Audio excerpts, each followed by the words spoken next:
Merci, Monsieur le Président. Monsieur le Commissaire, tout d'abord, bon anniversaire. En effet, 100 jours de Trump, 150 jours pour vous.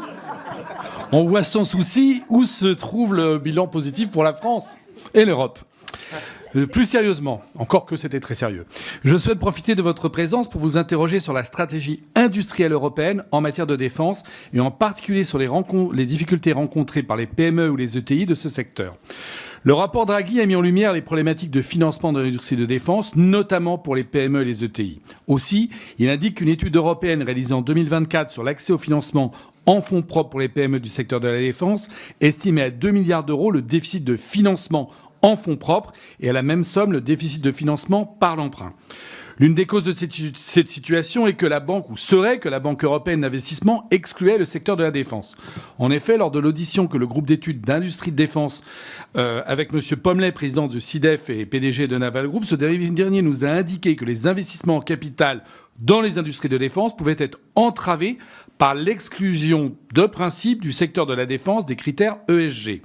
Il semble toutefois que la situation soit en train de changer, la BEI ayant annoncé élargir les critères d'admissibilité pour les investissements dans le domaine de la sécurité et de la défense. Aussi, si des dispositifs sont en train au niveau européen d'être mis en place pour soutenir les PME et ETI du secteur de la défense, il semble toutefois que les PME se heurtent encore à des obstacles à l'entrée sur le marché européen de la défense.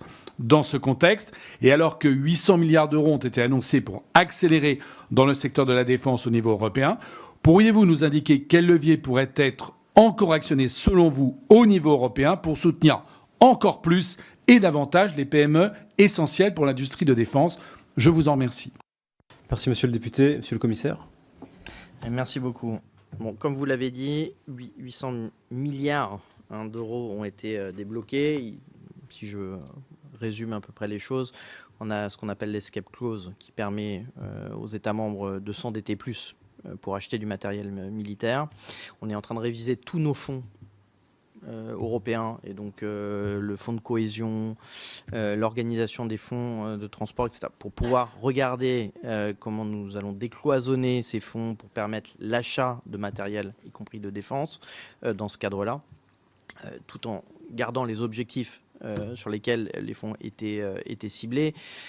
Mais évidemment, 800 milliards d'euros, c'est théoriquement ce qui peut être levé sur le marché à court terme entre la dépense des États membres et l'octroi et le décloisonnement des fonds européens qui, à la base, n'étaient pas faits pour acheter du matériel militaire, mais qui, aujourd'hui, en tout cas, la Commission permet cet emploi.